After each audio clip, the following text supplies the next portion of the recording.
ప్రదక్షిణలు ఫలిస్తాయా లేదా? What you సౌ దట్ యు విల్ గెట్ అంటాడు స్వామి వివేకానంద. మనం ఏ ఆలోచనలు అయితే చేస్తామో, ఏ పనులైతే చేస్తామో వాటి ఫలితాలు మనమే తీసుకుంటాం.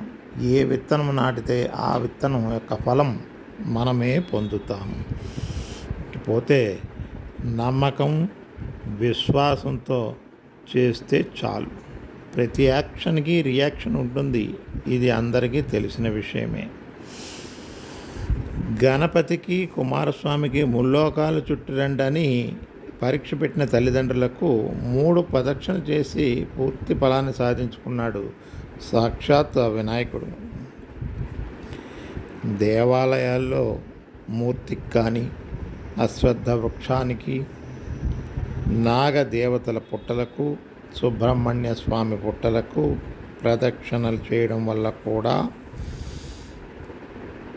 అనేకమైన ఫలితాలు భక్తులు పొందడం మనం రోజు చూస్తూనే ఉన్నాం.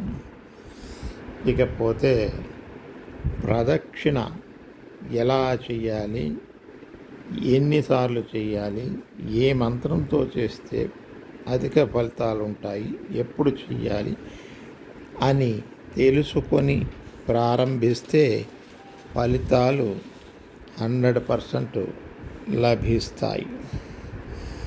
గుంటూరు జిల్లా చందోలు గ్రామంలో 3 ప్రసిద్ధి చెందిన దేవాలయాలు దర్శించాను. చరిత్రాత్మకమైన దేవాలయాలు.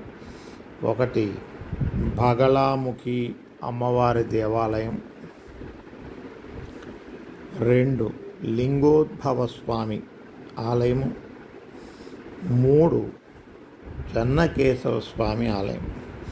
ఈ బగళాముఖి అమ్మవారి చరిత్ర కూడా ఏం చెప్తున్నారంటే, అమ్మవారు విగ్రహం త్రవ్వకాల్లో, అంటే బావి తవ్వకాల్లో లభించిందట.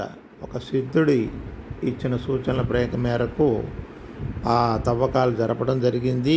ఆ విగ్రహం లభించడం జరిగింది. ఆ విగ్రహ ప్రతిష్ఠ చేయడం జరిగింది. ఆ తర్వాత ఆ దేవాలయం వచ్చింది. అలాగే లింగోద్భవ స్వామి దేవాలయం 1000 సంవత్సరాలకు పూర్వమే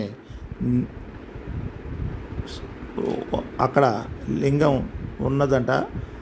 ఆ తాళపత్ర గంధాలు అవన్నీ రచించబడి ఉన్నాయి.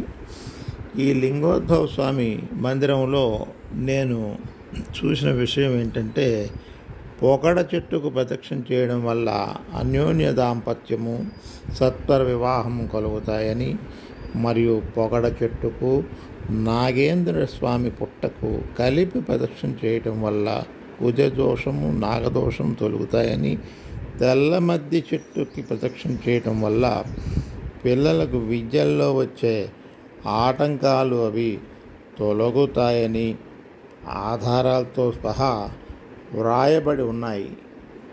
ఈ గుంటూరు జిల్లా చందోలు గ్రామం గుర్తుంచుకోండి.